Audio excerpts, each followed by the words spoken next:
समारंभां यतिशेखरमध्यमां लक्ष्मीवल्लभपर्यन्तां वन्दे गुरुपरम्पराम् ஆழ்வார்கள் வாழி அருளிச் செயல் வாழி தாழ்வாதுமில் குறவர்தாம் வாழி ஏழ்வாறுமுய்ய அவர்களுரைத்தவைகள்தாம் வாழி செய்யமறை தன்னுடனே சேர்ந்து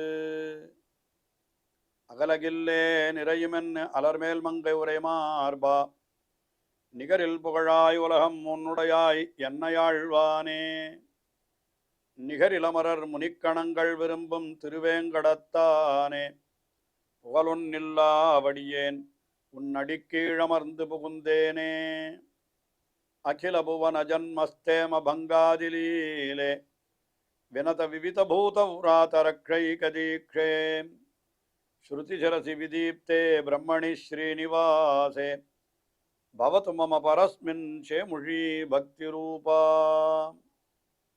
श्रीमान् वेंकटनाथार्य कवितार्किककेसरी वेदान्ताचार्यवर्यो मे सन्निधत्तां सदा हृदि ஸ்ரீரங்கநாதனுடைய பாதுகைகள்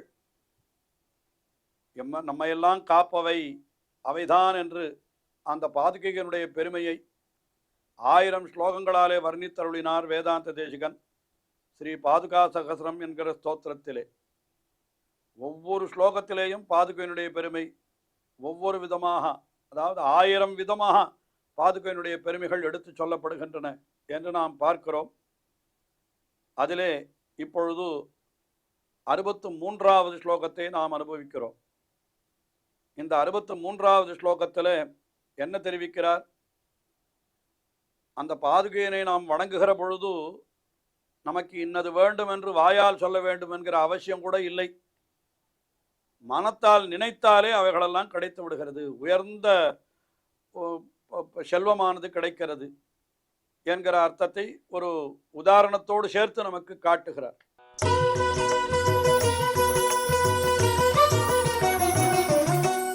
விகாகந்தே ரங்கக்ஷிதிபதி பதத்ராயிணி சகிருத் வகந்தஸ்வாம் அந்தர்வினிகித குச்சேல வியதிகராஹ மதோத்தாமஸ்தம்பேரம கரட நிர்யடன் மதுஜரி பரிவாஹ பிரேங்கத் பிரமர முகரா அங்கணபுவம். பாதுகைகள் அவற்றை வணங்கச் செல்லுபவர்கள் வெளிப்படையாக தங்களுக்கு இதுதான் வேணும் என்று கேட்டுக்கொண்டு போக வேணும் என்கிற அவசியம் கூட இல்லை என்கிறத எப்படி தெரிவிக்கிறார் என்னால், அந்தர்வினிகித குச்சேல வியதிகராஹா என்று தெரிவிக்கிறார். என்ன வேணும் என்கிறதை அந்தர்வினிகிதான்ற தங்களுடைய மனத்திலே நினைக்கப்பட்ட நினைவை உடையவர்களாய்கொண்டு, அது எப்படி சொல்லணும், குச்சேல வியதிகராகான்றார். குச்சேலரை போன்ற சம்பந்தத்தை உடையவர்கள் என்ன அப்படியே அவரை உதாரணமாக எடுத்து காட்டுறார். சரித்திரம் எல்லாருக்கும் தெரிந்திருக்கும் இல்லையா? குச்சேலர் என்கிறவர் மிக வறுமையிலே இருந்தார். அவருக்கு நிறைய குழந்தைகள். ஆனால் சிறிய வயதிலே கண்ணனோடு கூட படித்தவர் என்கிற ஒரு உரிமை இருந்தது அவருக்கு. சரி, போய்த்தான் பார்ப்போமே, இப்பொழுது அவன் ஒரு தேசத்திற்கு பெரிய அதிபதியாக அவனோ இருக்கிறான் என்று அவனை பார்க்கணும்னு போகிறார். ஆனால் இவர் ரொம்ப வறுமையானவர், அவர் கண்ணனோ பெரிய ராஜபோகத்தில் இருக்கிறார். நான் அவரை பார்த்த உடனே இந்த குச்சேலருக்கு தான் என்ன கேட்க வேண்டும் என்று வந்தாரோ அதை கேட்கவே தோணவில்லை. அவர் ஒன்றுமே கேட்கல. போனார். என்ன வந்திருக்கிறீர்? உன்னை பார்த்துட்டு போகலான்னு வந்தேன், அவ்வளவுதான் சொன்னார். சரி என்று அவனும் நன்னா உபச்சாரம் பண்ணினான் குச்சேலருக்கு. சரி, கடைசியில் போய் கையில் ஒன்றும் கொடுக்கல, போய் வாரும்னு அனுப்பிச்சுட்டான். குச்சேலருக்கு கூட கொஞ்சம் வருத்தம் தான். ஐயோ, நம்ம கேட்காத வந்துட்டோமே, ஒருவேளை கேட்டிருக்கலாமோ, இல்லை அவனாக கொடுத்துருக்க கூடாதா, என்னவோ தெரியல, பார்ப்போம் அப்படின்னு சொல்லிட்டு தன்னுடைய கிரகத்திற்கு திரும்பினால், இவருடைய கிரகம் முன்னால் ஓலை குடிசையாக இருந்தது. இப்பொழுது அடையாளமே தெரியாத அவளுக்கு பெரிய மாளிகையாகிவிட்டது. அங்கே இருந்த இவருடைய மனைவியானவள் பல பல ஆபரணங்களோடு கூடியவளாய் விளங்கினாள். இவருடைய பிள்ளைகளெல்லாம் பட்டாடைகளை உடித்து கொண்டிருந்தன. அதாவது இவர் கேட்காமலே இவரை பெரிய பணக்காரராக ஆக்கிவிட்டான் கண்ணபிரான் என்று அந்த சரித்திரம் சொல்லுகிறது. அதை இந்த இடத்துல காட்டுகிறார். இந்த மாதிரி இவர்கள் என்ன, துவாம் அந்தர்வினிகித குச்சேல வியதிகராக, தங்களுடைய நெஞ்சுக்குள்ளே பாதுகையை தியானம் பண்ணுகிறவர்கள்.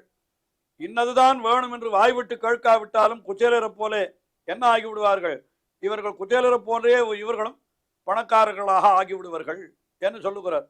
அது எது சொல்றார்? ரங்க கிருதிபதி பதத்ராயினி. ரங்க கிருதிபதி ஸ்ரீரங்க கஷேத்திரத்துக்கு அதிபதியான எம்பெருமான், அவருடைய பதத்ராயினி, அவனுடைய திருவடிகளை ரட்சிக்கின்ற அந்த திருவடி, அந்த திருவடியை சகிருத் மகந்தா. என்னால் ஒரே ஒரு தடவை நெஞ்சிலே அப்படி நினைத்தாலே போரும். உடனே இவர்களுக்கு என்ன ஆறுதுன்னாக்கா, பெரிய செல்வம் குச்சேரரை போல கிடைத்து விடுகிறதுன்னு. அது எப்படிப்பட்ட செல்வம் என்கிறதை பின்னடிகளிலே ஒரு விதமாக வர்ணிக்கிறார். இந்த புத்தரார்த்தத்தில் என்ன சொல்லுகிறார்? பெரிய யானைகள் எல்லாம் இவனுடைய வாசலிலே கிடக்கும்ன்ற. அதாவது இவனுடைய வாசலில் ஆணையை கட்டி வச்சிருப்பாளாம். தான் யானையை தன்னுடைய வீட்டு வாசல்ல கட்டி வைப்பான்னால் அவன் எவ்வளவு பணக்காரனாக இருந்தால் முடியும்? யோஜனை பண்ணி பாருங்கள். எல்லாரும் பசுமாடுகளை வளர்க்கணும்னு சாஸ்திரம் சொல்லுகிறது. நம்மால் அதெல்லாம் இப்போ முடியறதில்லை. ஏன் முடியலைன்னா, சாதாரண ஒரு பசுமாடு வளர்க்கணும்னாலே அதுக்கு மாதம் எவ்வளவு செலவழியறது, அதுக்கு எவ்வளவு வாங்கணும், எவ்வளவு இது கஷ்டப்படணும், எவ்வளவோ காரியங்கள் இருக்கிறது. பசுமாட்டுக்கே இவ்வளவுன்னா யானைக்கு எவ்வளவு இருக்கும்? ஆனால் இவன் யானையை கட்டி ஆளுகின்ற அளவுக்கு இவனுக்கு செல்வம் கிடைக்கும் என்கிற அர்த்தத்தை சொல்லுவதற்கு சொல்றார். இவனுடைய கிரகத்தினுடைய வாசலில் இவனுக்கு யானை இருக்கும். அப்படிப்பட்ட கிரகத்திலே இவர்கள் நுழைவார்கள் எப்பொழுதோ இந்த பாதுகையை வணங்கினாலே என்று இப்படி அர்த்தத்தை சொல்ற. மதோத்தாம ஸ்தம்பேர மகரட்ட நிர்யன் மதுஜரி. அந்த ஸ்தம்பேரம என்னால் யானை, அதனுடைய கரட்ட நிறையட்டன்னா கழுத்திலிருந்து அது பெருகுகிறது. எது அது? அதாவது அதனுடைய கன்னங்களிலிருந்து அந்த மத ஜலம் பெருகுகிறது.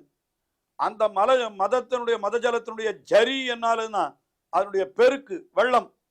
அதுல என்ன பண்ணுகிறதுனாக்கா பிரேங்கத் பிரமர முகரம். என்ன பிரேங்கத் பிரமர, அதுல சுற்றி கொண்டு வண்டுகள் எல்லாம் இருக்கிறதா. அதாவது இது என்னன்னா, யானையினுடைய கன்னத்திலே மதஜலம் பெருக்குகிறது. அந்த மதஜலத்தினுடைய வாசனைக்காக என்ன பண்ணணும்னா வண்டுகள் வந்து அங்கே சுற்றி கொண்டு இருக்கும் என்று இது இலக்கியங்களிலே பல இடங்களிலே வர்ணிக்கப்பட்டிருக்கிறது. அதைத்தான் இங்கே தெரிவிக்கிறார். அது என்ன பண்ணுகிறதா, அப்படிப்பட்ட அங்கண புவம் அப்படின்னா, அப்படிப்பட்ட அங்கணம் என்னால் அந்த வாசர் பகுதி, ஆணையை கட்டி வைக்கிற இடம், அது அங்கணம்னா ஒரு இடம்னு வைத்துக் கொள்ளுங்கள்.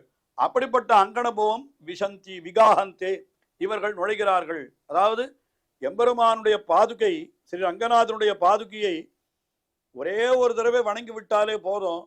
இவர்கள் குச்சேரரை போல ஒண்ணுமே கேட்காமல் இருந்தாலும் கூட இவர்களுடைய வாயிலே, அதாவது இவர்களுக்கு சொந்தமாக மதஜலம் பெருகுகின்ற யானையானது அங்கே இருக்கும்படியான ஒரு கிரகம் ஏற்பட்டு அதுல இவர்கள் நுழைவார்கள் என்று, அப்படிப்பட்ட ஒரு செல்வமானது இவர்களுக்கு கிடைக்கும் என்று இந்த ஸ்லோகத்திலே வேதாந்த தேசிகன் அருளி செய்கிறார். இன்னும் அடுத்த ஸ்லோகம் 64வது ஸ்லோகம். அதுல என்ன தெரிவிக்கிறார்? என்னால் எம்பெருமான், அந்த எம்பெருமானுடைய பாதுகை, அந்த பாதுகையை நாம் வணங்கி விட்டோமானால் அது எப்படிப்பட்டதுன்னு கேட்டா, இவனுக்கு இன்னதென்று சொல்ல முடியாத ஒரு தயை அது நமக்கு வந்து சேரும். அது எப்படிப்பட்ட பேற்றை தரும்னா, மேல் மேலே இன்னும் அடுத்த பிரம்ம பட்டத்தை கூட நமக்கு கொடுத்து விடும். பிரம்மா என்கிறவன் இருக்கானோ இல்லையோ, அவனுக்கு பட்டம் காலம் முடிந்ததுன்னா அடுத்தபடி நம்மையே அந்த ஸ்தானத்திலே நியமித்தாலும் நியமித்து விடுவான் பெருமான். அப்படிப்பட்ட பெருமை இவனுக்கு வந்து சேரும் என்று ஒரு அர்த்தத்தை இந்த அடுத்த ஸ்லோகத்தில், முன் ஸ்லோகத்தில் என்ன சொன்னார்? வெறும் யானை கிடைக்கும்னு சொன்னார் இல்லையா? இந்த உலகத்தில் யானையை கட்டி ஆளுகின்ற அளவுக்கு செல்வம் கிடைக்கும்னு சொன்னார். அது எல்லாம் இந்த உலகத்து செல்வம். அது என்ன, அது போருமான்னா? இருக்கிறதுக்குள்ள உயர்ந்த செல்வம் எது அப்படின்னு கேட்டா பிரம்மாவா இருத்தல். ஏன்னா அதாவது ஒருத்தனுக்கு என்ன வேணும்? முதல்ல நிறைய பணம் வேணும்னு ஆசைப்படுகிறான். பணம் இருந்தால் போராது, அதுக்கப்புறம் புகழ் வேணும்னு ஆசைப்படுகிறான். புகழ் வந்துடுறது, பணமும் வந்துடுறது, புகழும் வந்துடுறது. அத்தோட அவனுக்கு திருப்தி அடையிறது இல்லை. அதுக்கு அடுத்தபடி என்ன நினைக்கிறான் தெரியுமா இல்லையோ? தனக்கு அதிகாரம் வேணும்னு நினைக்கிறான். பிரத்தியாரை கட்டி ஆளுகின்ற அதிகாரம். முதல்ல ஒன்றுமே இல்லாதவன் பணத்தில் ஆசைப்படுகிறான். பணத்தை பெற்று விட்டவன் புகழுக்கு ஆசைப்படுகிறான். பணம் புகழ் இரண்டும் இருக்கிறவன் அதோடு நின்று விடாமல் மேலே அதிகாரத்தை சம்பாதிக்கணும்னு ஆசைப்படுகிறான். அந்த அதிகாரம்னா எவ்வளவு அதிகாரம்னா, ஏதோ ஒருத்தன் சின்ன கிராமத்துக்கு அதிபதியா இருக்கணும்னு கேட்பான். அந்த கிராமத்துக்கு அதிபதியா இருக்கிறவனுக்கு அது போராது. அடுத்த நிலை, நான் நகரத்துக்கு அதிபதி ஆகணும். நகரத்துக்கு அதிபதியா இருக்கிறவன் அது போராதுன்னு அடுத்தது நான் தேசத்துக்கு அதிபதி, ஒரு தேசத்துக்கு அதிபதியா இருக்கிறவன் பல தேசங்களுக்கு அதிபதி ஆகணும் அப்படின்னு கேட்டுட்டே போறவன் கடைசியில் என்ன பண்ணுவனா, அத்தனை அண்டங்களுக்கும் அதிபதியா இருக்கிறவனான, அதாவது 14 லோகங்களுக்கு மேல இருக்கிறவன் பிரம்மா. அதுதான் இருக்கிற அதிகாரத்துக்குள்ள உயர்ந்த அதிகாரம். நம்ம தேசத்திலேன்னு சொன்னா என்ன சொல்லுகிறோம்? பட்டம் மாவட்டம் என்னெல்லாம் சொல்லிக்கொண்டே போகிறார்களே. அப்படியே சொல்லிட்டே போனால் கடைசியில் என்ன சொல்லுவான்? பிரதம மந்திரின்னு சொல்கிறோமே, அதுதான் உயர்ந்த அதிகாரம். இது இந்த தேசத்தோடு முடிஞ்சு போய்விடுவது. ஆனால் உலகத்திலே என்று பார்த்தோமானால் உயர்ந்த அதிகாரம் என்கிறது அந்த அண்டாதிபத்தியம். அதுதான் பிரம்மா தான் இருக்கிறதுக்குள்ள பெரிய அதிகாரத்தை உடையவர். அந்த பிரம்மபட்டமே நமக்கு இந்த பாதுகை வணங்கர்களுடையாலே கிடைக்கும் என்கிறதாக இந்த 64வது ஸ்லோகத்திலே தெரிவிக்கிறார்.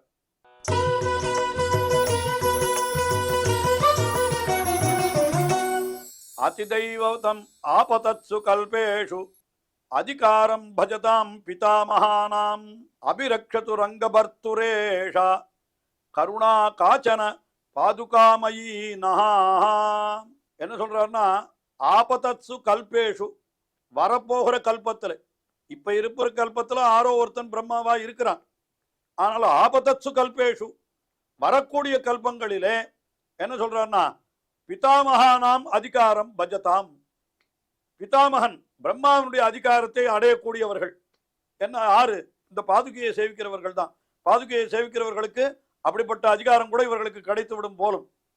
அதை சொல்லுகிறார். அப்படிப்பட்ட ரங்கபர்த்துரேஷா பாதுகாமயி, ரங்கபர்த்துவனுடைய ரங்கநாதனுடைய பாதுகாமயி அந்த பாதுகை இருக்கிறதே, அது என்ன பண்ணுகிறது என்னால் அந்த பாதுகாமயி தயா என்னால் கருணா, அந்த கருணையானது அபிரக்ஷது நஹா அபிரக்ஷது, நம்மை ரட்சிக்கட்டும். அதாவது வருகிற காலத்திலே பிரம்ம பட்டத்தையும் நமக்கு கொடுக்கக்கூடியதாக இருக்கக்கூடியதான அப்படிப்பட்ட அந்த பாதுகையானது ரங்கபர்த்து ஸ்ரீரங்கநாதனுடைய பாதுகையினுடைய அந்த கருணையானது என் மீது விழட்டும், என்னையும் ரட்சிக்கட்டும் என்று இந்த ஸ்லோகத்தில், அதாவது வருகிற கல்பாத்தில் பிரம்மாவதுக்கெல்லாம் என்ன பண்ணணும்னு கேட்டா ஸ்ரீரங்கநாதனுடைய பாதுகையை வணங்கத்தான் வேணும். அப்படி வணங்கினாத்தான் அவனுக்கு அது கிடைக்கும். அது என்ன காரணம்? எல்லையில்லாத தயையே வடிவு கொண்டது போல கருணாமயி என்று சொல்றாரோ இல்லையோ இந்த ஸ்லோகத்துல. அதாவது பாதுகாமயி கருணா பாதுகாமயி என்று கருணையே பாதுகையாக அப்படி வடிவெடுத்ததாக இருக்கிறது. கருணையே வடிவெடுத்ததாக பாதுகை இருக்கிறது. அப்படிப்பட்ட அந்த கருணை என்னிடத்திலே பிரவகிக்கட்டும், என்னை காப்பாற்ற வேண்டும் என்று இந்த ஸ்லோகத்திலே அப்படி அந்த பாதுகையை வணங்குகிறார். தொடர்ந்து அனுபவிப்போம். ஸ்ரீயக்காந்தாய கல்யாண நிதையே நிதையேர்த்தினாம் ஸ்ரீவேங்கட நிவாசாய ஸ்ரீனிவாசாய மங்களம். ஸ்ரீமத் சுந்தர ஜாமா திருமுனிமான் சவாசினே சர்வலோக நிவாசாய ஸ்ரீனிவாசாய மங்களம்.